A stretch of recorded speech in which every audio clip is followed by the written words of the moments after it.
कंगना रनौत के बयानों पर पहली बार आया ऋतिक रोशन का जवाब। ऋतिक ने कहा कि उन्हें अब इन बातों से कोई फर्क नहीं पड़ता। ऋतिक को उन लोगों से चिढ़ है जो सच जाने बगैर कंगना को सपोर्ट कर रहे हैं। ऋतिक की फिल्म आ रही है सुपर 30 और वो जगह जगह इंटरव्यूज दे रहे हैं। हिंदुस्तान टाइम्स को दिए एक इंटरव्यू में ऋतिक रोशन ने कंगना के टॉपिक पर बात की और सभी सवालों के जवाब भी दिए। मुझे अब ये समझ आ गया है कि बुली करने वालों के सामने पेशेंस से काम लेना जरूरी है।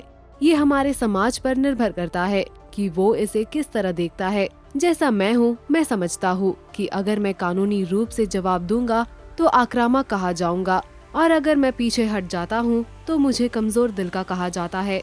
मैंने अब सीख लिया है कि मुझे इन सब बातों से फर्क नहीं पड़ना चाहिए, मगर सच कहूँ तो मुझे उन लोगों से भी चिढ़ है जो उसके इस रवैये का सपोर्ट करते हैं, वो भी बिना सच जाने और बिना सच जानने की कोशिश किए।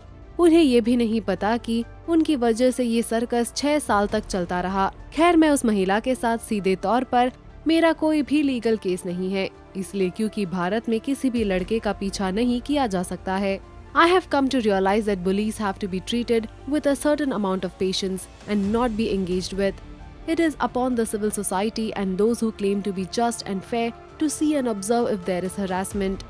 Also, being who I am, if I choose to confront as per laws, I become the aggressor. If I withdraw from a film clash that I know has been pre-designed, then I become a weakling penning a sob story. I have learned to not get affected by either. To be honest, my only grouse is with those supposedly enlightened people who praise and often cheer this behavior in the name of new and refreshing audacity, without any desire to be rational or truthful. They are the enablers who have allowed this circus to continue for 6 years. There is no legal case that I directly have with the lady, and the reason I cannot have one is because apparently a guy cannot be stalked in India. Kangana Ranaut और ऋतिक रोशन के बीच कई सालों से विवाद चल रहा है।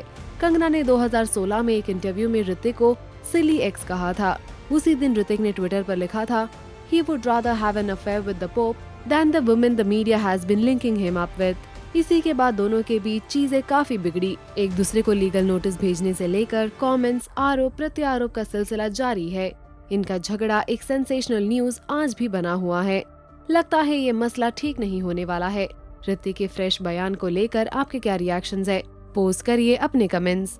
Also do like, follow and subscribe to Bollywood now on Facebook, Instagram and YouTube.